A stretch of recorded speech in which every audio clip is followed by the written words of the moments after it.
Today's episode is for the visionaries, the new systems builders, the empaths and the intuitives who are seeking alternate structures outside of the ones we've been raised to rely on. It's for the ones that see that the system is failing us, and for the ones that see, in many ways, it's working perfectly, just as it was designed to. Welcome to Jumpsuiters, a podcast where we explore multi-dimensional topics in a practical 3D reality sort of way.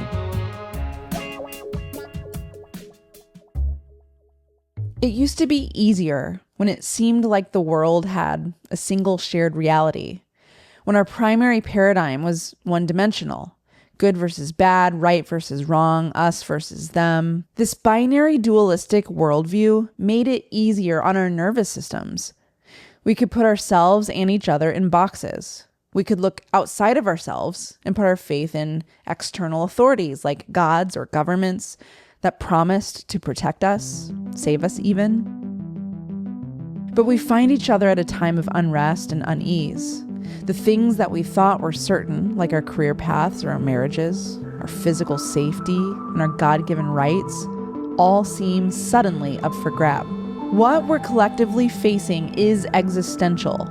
Our children aren't safe.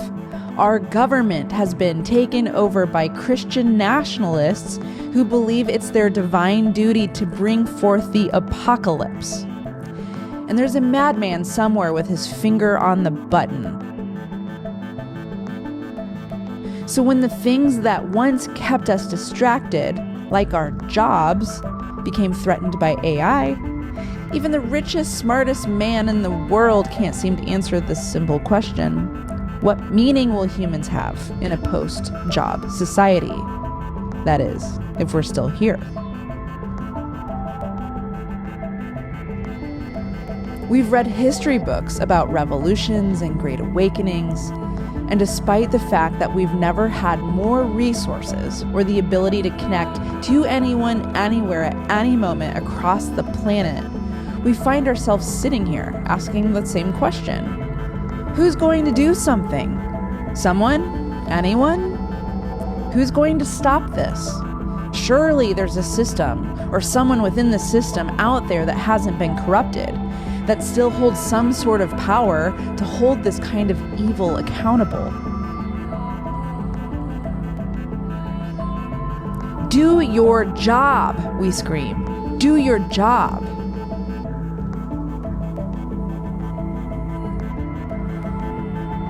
So there's a quote I repeat, like a broken record. It's by Buckminster Fuller, American architect, designer, and systems thinker, who devoted his entire life to understanding how systems work.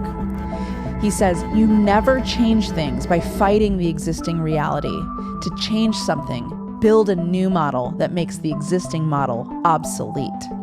Build a new model that makes the existing model obsolete. I dream of this. I'm building towards it every single day.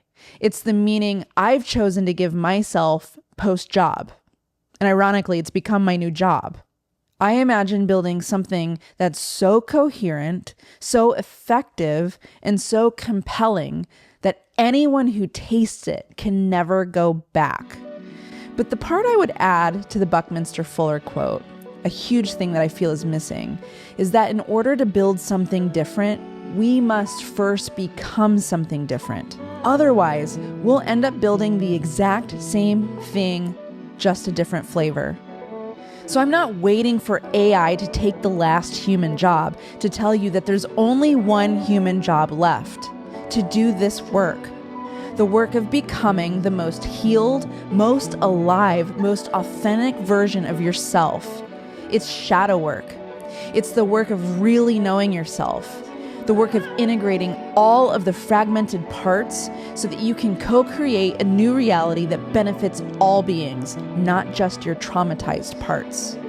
The work of knowing what you want and don't want, of communicating and holding boundaries, of healing your own nervous system so that you can have the capacity to hold the complexity of these coming times, of remembering who you are, loving who you are, so that you can love others the way that you love yourself. To build a new model that makes the old model obsolete, it requires every single one of us to do our jobs. That's your job now. No one's going to hire you. You've got to hire yourself. You are the one you've been waiting for. Welcome. Get to work. As someone who understands quantum principles like small is all and micro is macro, I fully believe that the work we do on an individual level upgrades the collective consciousness. And as someone who loves systems, I found that I couldn't stop architecting how I think this new model could look. You may have heard me talk about plant medicine, beginning to show us new structures like the RCO. You may have heard me talk about Pam and the magic show. All of these experiences have led me to take a swing at what I believe to be the biggest idea that I've ever come across.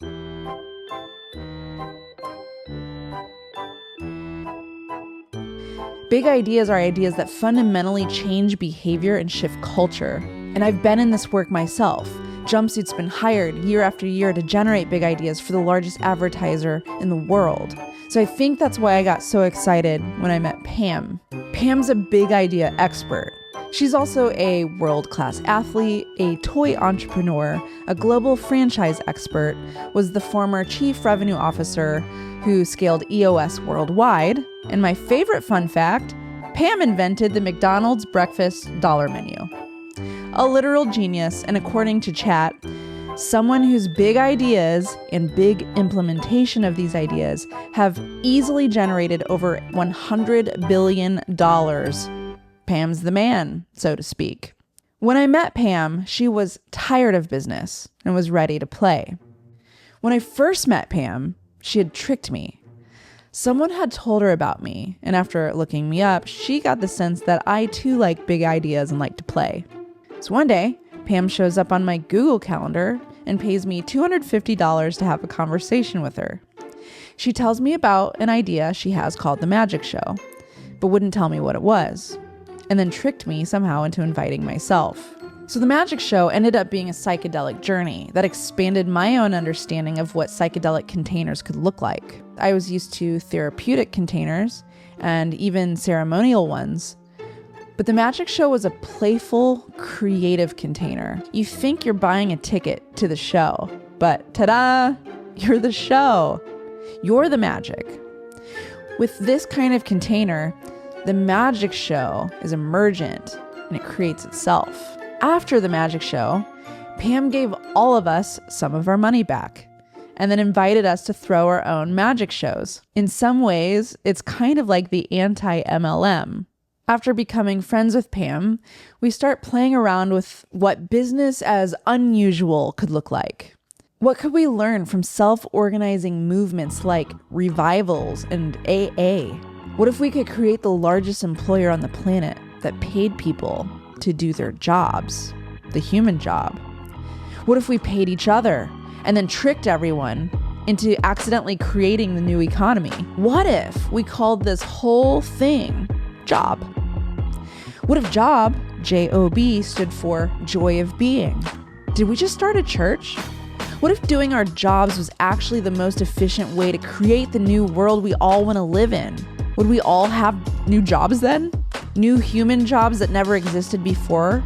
Because we actually started playing with our feelings and sensations and intuition and energy and all the things that humans can do but not AI? Did we just create the new human economy by literally just doing the job of being ourselves? All of a sudden, Pam was interested in business again. That was my magic trick. That's because business touches everything. The government's a business. The church is a business. Healthcare, technology, it's all a business. So if we could change how business works, we can change life itself. So then we asked, how could this be one giant Trojan horse into the business realm? What would become possible? How high octane could it be when everything's coherent? How much expansion could happen when integrity is not the exception, but the edge? How much would alignment reduce friction? What new products and experiences emerge when we expand beyond cognitive intelligence into emotional, somatic, intuitive, and collective intelligence? And my favorite question, What becomes possible when humans don't have to fragment themselves to do great work? Have we even seen great work yet? So job's a Trojan horse, but not the kind that rolls in and kills you. The kind that announces, "Hey, I'm here, and I'm a Trojan horse," right before it tricks you. After all, you were waiting for someone to change your reality, but ta-da, you're the one creating it. When you work with job, you begin to understand your own role in the play and then stop waiting for permission to act. You stop waiting for someone else to fix this shit, and instead, you get to work. You know your job now, and no one can take it from you. Your assignment is the joy of being. So may you remember and discover your own magic. May you use it to create new realities.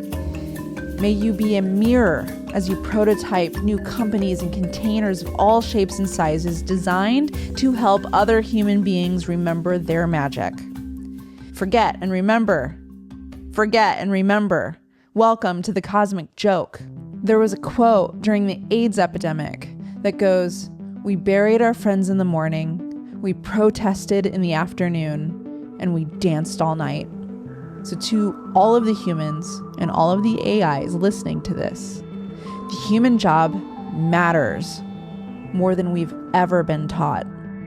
For thousands of years, we trained humans to be workers, but never fully human. So job is here to wake us up, teach us how to feel it all, so that the next things we build are built differently, and so that the next versions of ourselves can have the capacity to hold it. After all, what other options do we have? To keep working on that old thing? Look, you have to understand that when we talk about job, there is no elevator pitch. There is no 5-year strategy. It's like a living, breathing organism. It constantly emerges and evolves, and it changes every time someone new enters it.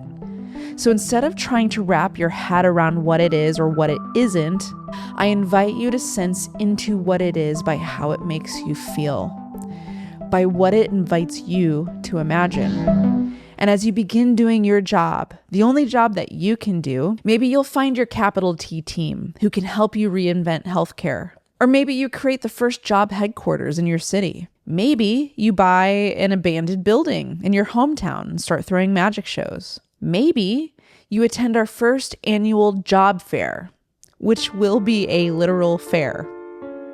Maybe you take the AA model and help others who've recently lost their job have a container for their grief. Maybe you lead them through a new 12-step program to help them recover from who they once were, opening up new possibilities of being. Maybe you pay others to make art. Maybe you pay them to take a nap. Maybe you create an entirely new company with people first, profit second, and everyone's job title is their name. However you want to play with job is completely up to you. Our job is to make this thing real and to help it spread like mycelium, so that we've accidentally, on purpose, created the new model that makes the old one obsolete, and to ensure it's bigger than a campaign and more meaningful than a performance art piece. But to make this big idea so big that it actually fundamentally shifts everything: economics, governance, identity, all of it. And to make it so compelling that we could never, ever, ever go back.